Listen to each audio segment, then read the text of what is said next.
Charles R. Knight's Valley Thunder is the first full-length account in more than 3 decades to examine the combat at New Market on May 15, 1864, the battle that opened the pivotal 1864 Shenandoah Valley campaign. According to award-winning historian William C. Jack Davis, the only way we will get a better account is if the soldiers themselves come to life and give it to us from their own lips.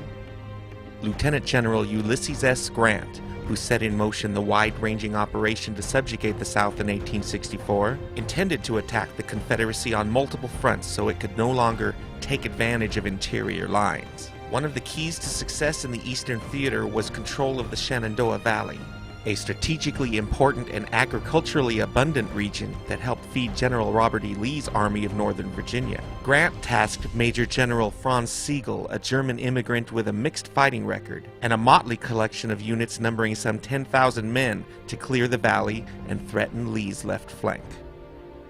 Opposing Sigel was John C. Breckinridge, a former vice president and now Confederate major general who assembled a scratch command to repulse the invading Federals. Included within the ranks of his 4,500-man army were cadets from the Virginia Military Institute, under the direction of VMI Commandant of Cadets Lieutenant Colonel Scott Shipp, who had marched 80 miles in just 4 days to fight Sigel.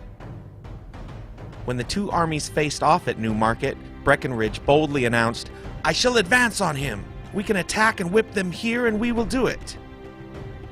As the general rode by the cadets, he shouted, "Gentlemen, I trust I will not need your services today, but if I do, I know you will do your duty." The Confederates attacked, driving back the Federals from their advanced positions. The sharp fighting seesawed back and forth during a drenching rainstorm, the outcome in doubt. At a key moment in the fighting, Breckinridge decided to call upon the young VMI cadets, who were dramatically inserted into the battle line to repulse a Federal attack and then launch one of their own. Together with other Confederates, the Southern Army broke Sigel's defensive line. The Confederate victory drove Union forces from the valley, but they would return, reinforced and under new leadership, within a month. Before being repulsed, these Federals would march over the field at New Market and capture Staunton, burn VMI in Lexington, partly in retaliation for the cadets' participation at New Market, and very nearly capture Lynchburg. Operations in the valley on a much larger scale that summer would permanently sweep the Confederates from the breadbasket of the Confederacy.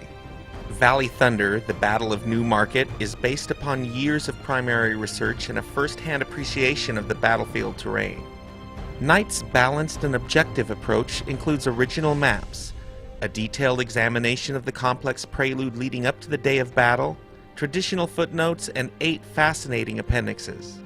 His entertaining prose introduces a new generation of readers to a wide array of soldiers, civilians, and politicians who found themselves swept up in one of the war's most gripping engagements. Charles R. Knight is a native of Richmond, Virginia. He is a former historical interpreter at New Market Battlefield State Historical Park and currently serves as the curator of the Douglas MacArthur Memorial. Charlie has written articles for various Civil War and railroad publications, including Blue and Gray, Classic Trains, and NRHS Bulletin. He lives in Norfolk, Virginia, with his wife and son. Available nationwide at fine bookstores everywhere, online at Amazon, or directly from the publisher with original signed author book plates at no extra charge.